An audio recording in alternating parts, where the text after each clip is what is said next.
friends, and welcome back to another video. So today I thought it would be a good and fun idea to do the Romantasy Reader Book Tag.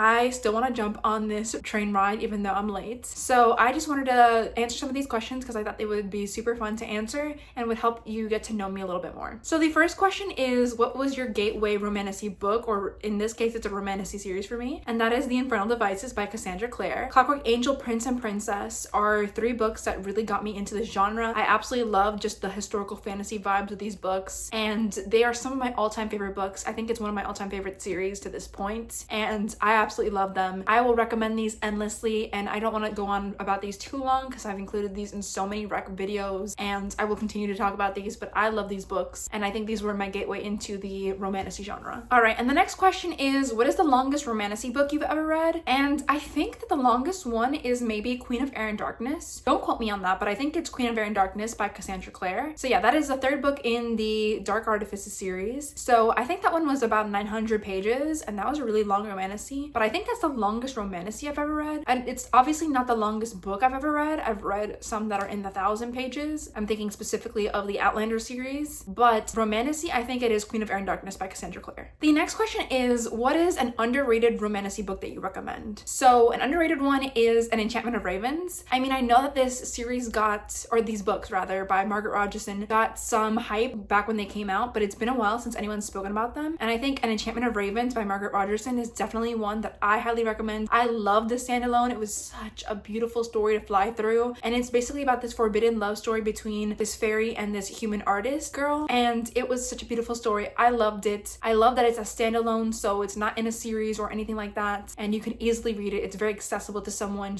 trying to read more romantasy and enter the genre. So I recommend An Enchantment of Ravens by Margaret Rogerson. All right, so the next question is, what is the longest romantasy series you've ever read? And that might be The Mortal Instruments by Cassandra Clare, but I would say just Cassandra Clare's books in general. The whole Shadowhunter Chronicles, there's so many books in that. There's like 20 books at least, and I've read all of them at this point. So I would say specifically The Mortal Instruments, but if we're talking a little more broadly, I would say it is the Shadowhunter Chronicles by Cassandra Clare. All right, and the next question is, what is a romantasy book that you think is worth the hype? So this book I didn't love personally. I didn't like it, but I think for most people it's worth the hype. I've heard nothing but really great things from other people about this book, and it is The Invisible Life of Addie LaRue by V.E. Schwab. I didn't like the story. I didn't jive with it, but I think I had just had some personal issues with it, and I think that this is one that people will still really love, and it is definitely worth the hype for most people. All right, and the next question is, what is your romantasy book that has your favorite romance in it? And are you kidding me? It is definitely the romance that is in this series. The relationship between Will, Jem, and Tessa is just so special. I think this is the only series I've read where the love triangle trope has actually really worked for me, and that's saying something because it's a trope that I usually despise, but I would say the relationship in this book, that really works for me. I love all the romances in this series, but particularly the romance between Will, Jem, and Tessa. Like, it just warms my heart every single time. I could reread it over and over and over again. All right, so the next question is, what is your favorite cover of a romantasy book? And honestly, I think the cover of These Violent Delights is just stunning. I don't know, there's something so beautiful about this. It's pretty simple, but it's still got some elegant designs with the dragon and the roses and all of that going on in here. I love the design of this book. It's absolutely beautiful. I can't wait to dive into this, and I love the premise of it, but this book is definitely more of a cover buy for me. Like, I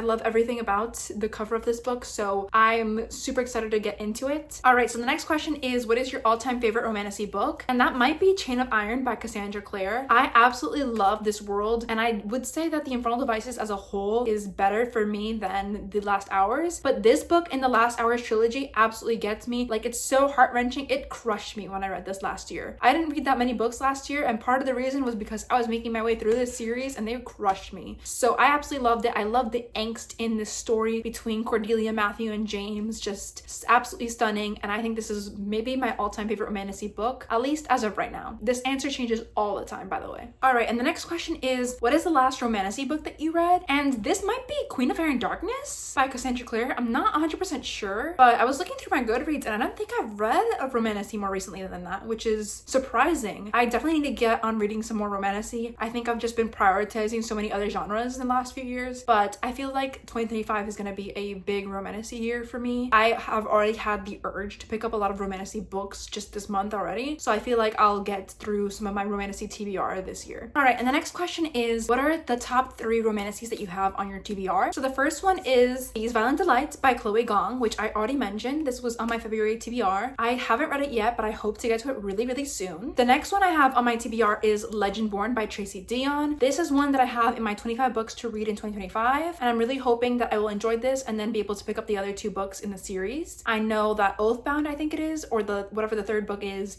coming out very, very soon. And then the last book is Bride by Ali Hazelwood. I've had my eye on this for a while. I think this is going to be a really cool one. It's like a supernatural fantasy kind of going on in there, so I think it'll be one that I will really enjoy. And those are the top 3 romantasies that I currently have on my TBR. All right, and the last question is, who are 3 of your favorite romantasy content creators to watch? So the first one I would say is Ruby from Ruby Jean Reads, and I will link all of them below. But the first one is Ruby from Ruby Jean Reads. Then I would say Tori from Novel Life, and also Faith from Faith's Reading Things. Like, their content I can absolutely devour all the time, and Faith has some really like fun vlogs and stuff going on, and I really like Ruby's takes on things. I feel like we align on some of our tastes in books, so I think that they're my favorite content creators that make romantasy content at the moment. So yeah, that was the Romantasy book tag. Thank you so much for watching. If you made it to this point, I really appreciate it. Leave me a rose emoji if you made it to the very end. But thank you so much for watching. I hope that wherever you are in the world, whether it's morning, afternoon, or evening, you're doing well. I really hope to see you for the next one. And if you like this, please like, comment, and subscribe, and I'll see you for the next video. Bye everyone!